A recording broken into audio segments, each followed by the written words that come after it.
Moi, je me demande si on n'est pas victime dans cette obsession de la guerre comme allant de soi, si on n'est pas toujours dans l'espace mental américain.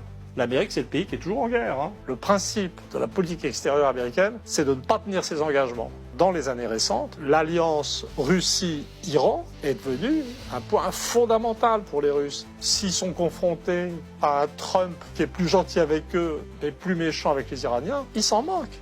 Ils défendront les Iraniens. Ce qui se passe à l'échelle mondiale, c'est la défaite des États-Unis face à la Russie sur le plan militaro-industriel. Ce qui se passe sur le plan mondial, c'est la défaite des États-Unis sans combat économiquement face à la Chine.